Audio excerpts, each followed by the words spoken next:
আমার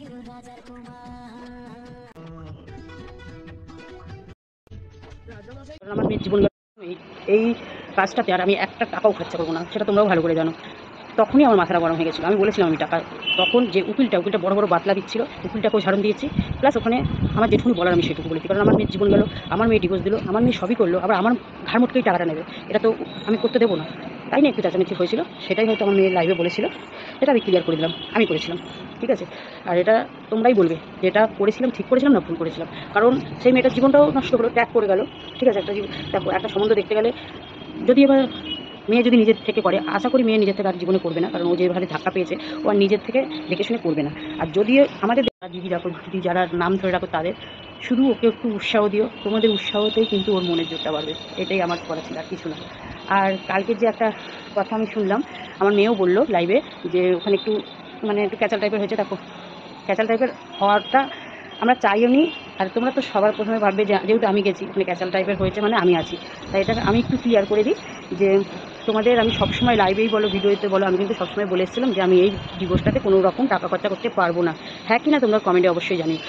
তো সেখানে দাঁড়িয়ে যখন আমার মেয়ে ডিভোর্সটা ফাইনালি রাজি হয়ে গেল, প্লাস কোনো রকম দাবি দাবাও কিন্তু করেনি, মেয়েটার লাইফটা তো দেখো। তোমরা যারা ভালোবাসো তারা বলছো মুক্ত হয়ে গেছে, হ্যাঁ আমিও বলছি মুক্ত হয়ে গেছে, কিন্তু একটা ট্যাগ হয়েছে, কালকে মেয়েটা বললো একটা ট্যাগ যে লেগে গেলো, এই ট্যাগটা কিন্তু জীবনে কোনোদিনই বুঝতে পারবে না। আর এই সংসারটা বাঁচানোর জন্য আমার মেয়ে যে কত দূর কী করেছিল সেটা একমাত্র আমি জানি, আর যারা ভালোবাসে তারা তিলে তিলে দেখেছো। শুধু মেয়েটার একটাই চাওয়া ছিল যে তার স্বামী তাকে ভালোবেসে একসাথে না থাকতে পারবে, একটু আলাদাভাবে থাকুক, থেকে আমাকে ভালো রাখুক। এটা যে কোনো স্বামী যদি তার বউকে ভালোবাসে। ও মাই গড, পিঙ্কি কাকিমা টাকা নিয়েছে মেয়েকে? এ বাবা, মানতে পারছি না আমরা। পিঙ্কি কাকিমা টাকা নিয়েছে মেয়েকে ডিভোর্স করিয়ে, এটা ভাবা যায়? এটা কিন্তু একদম মানতে পারছি না আমরা। আর একটা কথা বলি, আমার ভাই কিন্তু পায়েস, যে ভাইকে পায়েস খাওয়ানো হচ্ছিল, সেই পায়েসের মধ্যে কী কী ছিল জানো? কী ছিল জানো কি তোমরা? অনেক কিছু জানতে পারবে, ভিডিওটা লাস্ট পর্যন্ত দেখবে, অনেক কিছু জানতে পারবে, বুঝেছো? হ্যালো বন্ধুরা, কেমন আছো তোমরা? সবাই নিশ্চয়ই ভালো আছো, আমিও ভালো আছি। কথাটা তো পিঙ্কি কাকিমা যেটা বললো আর কি, যে টাকাটা কেন নিয়েছে এই কারণে, এটা কিন্তু অনেকটাই হচ্ছে ক্লিয়ার করেছে পিঙ্কি কাকিমা। এবং যে আমাদের ভাই, জীবন ভাই, আমাদের মানে প্রীতম ভাই যেটা করেছে, যে টাকাটার কথা বলছিল বারবার করে, হ্যাঁ তার কথাটা বারবার করে বলছিল। দেখো, রিমি কিন্তু কোনো দাবি করেনি, রিমির মতো মেয়ে পাওয়া খুব দুর্লভ ব্যাপার। রিমি কোনো কিছুর দাবি করেনি, ও শুধু নিজের জিনিসগুলো নিয়ে এসছে, যেগুলো এই বাড়ি থেকে যেগুলো নিয়ে গেছিলো সেইগুলো নিয়ে এসছে। রিমি কোনো কিছু দাবি করেনি, কোনো কিছু নেয়নি। তার জীবনটা তো নষ্ট হয়ে গেল, তার জীবনটা তো শেষ হয়ে গেল।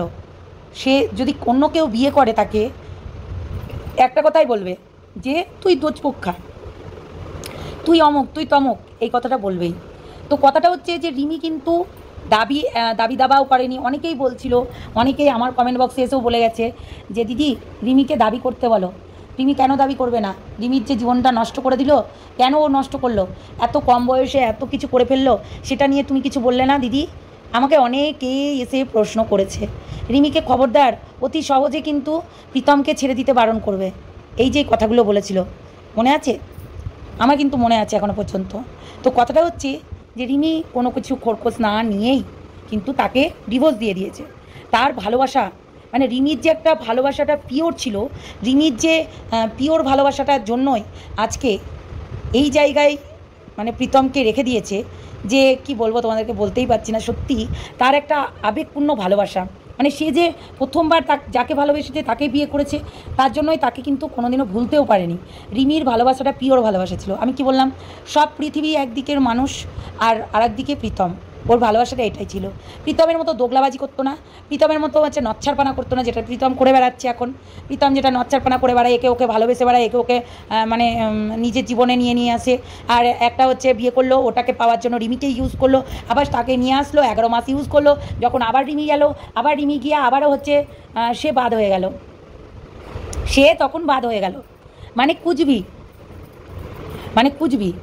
তাহলে সে তখন বাদ হয়ে গেল, আরও আবার আসলো। তারপরেও ডিভোর্সের খরচটাই রিমিকে দিতে হবে, মানে কুচবি। এর আগে ওই যে উকিলটার কথা বললো না, এর আগে ওই উকিলটাকে না ধরে কেলানো দরকার। ওই উকিলটা হারামি, এত হারামি, বলছে তুমি সই করো, আমি সব কিছু দেখে নেবো, তুমি সই করো, আমি সব কিছু দেখে নেবো। তোমরা জানো এই উকিলটা এতটাই বজ্জাত উকিল, সেই দিনকে বারবার করে রিমিকে জোর জবরদস্তি করে ওই মানে সাইনটা করতে বলছিল, বুঝলে? এতটাই নোংরা বদমাস উকিলটা।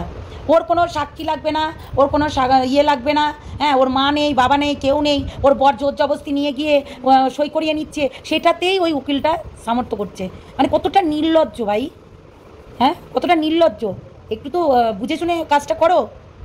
মানে কি বলবো, উকিলটা এর আগেও কিন্তু এরকম বদমাইশি করেছে, যখন রিমিকে অত্যাচার করছিল, ফিনাইল খেয়েছিল, মেডিসিন খেয়েছিল, ভিটামিন খেয়েছিল, ভিটামিন কাকু, তখন তো ওকে নিয়ে গেছিলো, যখন প্রথমবার ওকে উকিলের কাছে নিয়ে গেল সমস্ত কিছু সই করানোর জন্য, জোর করে সই করাচ্ছিল, তুই এক্ষুনি সই কর, তুই এক্ষুনি সই কর, এরকম করে প্রীতম জোর করে সই করাচ্ছিল। সেই টাইমেও ওই উকিলটা এরকম খাচ্চামো করছিল, যেটা পিঙ্কি কাকিমা বলল সত্যি এই রকমই করছিল উকিলটা, এত বজ্জাত। তো একটা কথাই বলবো, ভালোই শান্তই মানে এই ডিভোর্সটা করিয়ে দিয়েছে, তবুও রিমি কেঁদেছে। আমি সেদিনকেও বললাম যে ওর সত্যি মনের ভেতরে কোথাও না কোথাও একটা ভালোবাসার জায়গা ছিল, তার জন্য কিন্তু রিমি প্রীতমকে ভুলতে পারছিল না। এত নোংরামি করেছে প্রীতম, দিনের পর দিন প্রত্যেকটা মেয়ের সঙ্গে সহবাস করা, নোংরামি করা প্রত্যেকটা মেয়ের সঙ্গে করেছে, তারপরে গিয়েও কিন্তু রিমি ওকে ভালোই বেসে গেছে, নিজে ওর জন্য হাত কেটেছে।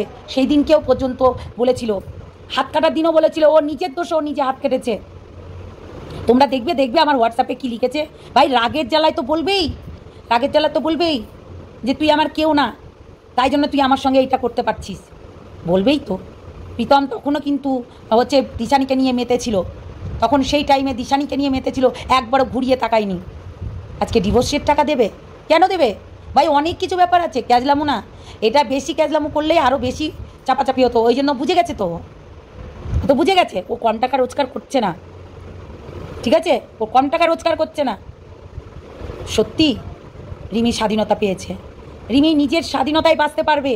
রিমি যদি বন্ধু বান্ধবীর বাড়িতে যায়, প্রীতম বলে ও হচ্ছে নোংরামি করতে গেছে, আর প্রীতম যেটা করে বেড়াচ্ছিল সবার সঙ্গে, এই একটা ছাড়া 10টা মেয়ের সঙ্গে সহবাস করে বেড়ানো, নোংরামি করে বেড়ানো, কষ্টি নষ্টি করে বেড়ানো, সেইগুলোতে নোংরামি হচ্ছিল না। একটা বন্ধুর বাড়িতে গিয়ে রাত কাটাচ্ছে, তাতে হচ্ছে ওর নোংরামি হয়ে যাচ্ছে। সেই বন্ধুটা নাকি চরিত্রহীন, সেই বন্ধুটা এই করেছে, ওই করেছে, সেই করেছে।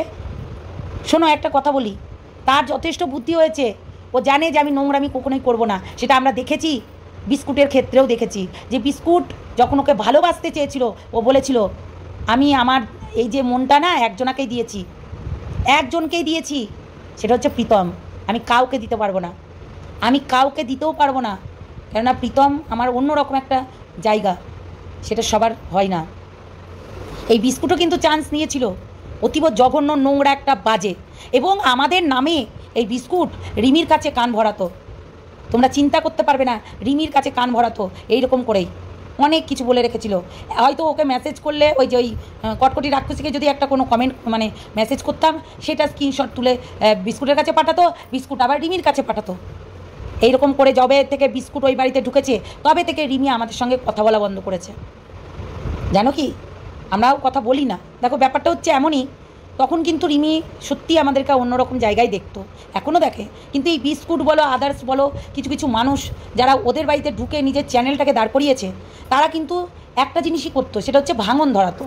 প্রত্যেকের কাছে প্রত্যেকের সমস্ত কিছু শুধু ভাঙন ধরাতেই জানতো, অন্য কিছু করতে জানেনি, এতটাই নোংরা। তো এইবার এই প্রীতম যখন ওই রিমি যখন হাত কাটলো, তখন কিন্তু ঘুরেও তাকায়নি। অনেকেই অনেক কিছু বলে, কিন্তু আমি বলবো সত্যি ছেলেটার বহুত দোষ, খুবই নোংরা। তোমরা যেটা কমেন্টে এসে বলে যাচ্ছ, ছেলেটাকে দেখলে, মুখ দেখলে মানে বমি পাই, সত্যি সেটাই তো স্বাভাবিক, মুখ দেখলেই বমি পাই, ঘৃণা লাগে, ওকে ঘৃণা করি আমরা। আগে ভালোবাসতাম, এখন দেখতেই পারি না, কেননা একটার পর একটা সে বিয়ে করছে, আর মেয়েগুলোকে দিনে রাতে মানে নোংরা বলে অপমান করে তাদেরকে তাড়িয়ে দিচ্ছে, বাস হয়ে গেল, তাদের কাজই তো তাই হয়ে গেছে, এটা একটা ব্যবসা হয়ে গেছে। এই 63 কাকিমার মানে আমাদের ফিনাইল কাকিমার এটা একটা ব্যবসা হয়ে গেছে, ছেলেকে দিয়ে যদি ব্যবসা করাতে পারে, বহুত লাভ। তোমরা কি ভাবছোটা কি? যদি ছেলেকে দিয়ে ব্যবসা করাতে পারে, এরকম কাজ করাতে পারে, তাদের মতন হচ্ছে কিছু পাবে না, মানে সে তো টাকা। আজকে একটা মেয়ে যাবে আর একটা মেয়ে আসবে, দেখো ছেলেরও এতে লাভ আছে, কেননা ছেলে এখানে কী আর বলবো, ওই যে এনজয়। নতুন নতুন ফুটো পাচ্ছে, ফুটো ফুটো মারছে, আর কি করবে? নতুন নতুন ফুটো, ওর কাছে তো ফুটোই দরকার।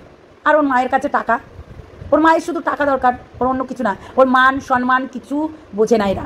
টাকলার এখন এনজয় হচ্ছে, প্রত্যেকটা মানুষকে চুমু খাওয়া হচ্ছে করে।